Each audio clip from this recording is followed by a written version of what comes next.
How to turn off music on Fall Guys. Hi guys, it's Megran from Gaming Basics. Today I am going to guide you how to turn off music on Fall Guys.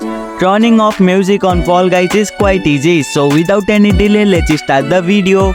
Open Fall Guys. Launch the Fall Guys game on your platform. Once you are on the main menu, go to Settings. From the main menu, look for gear icon or setting option and select it.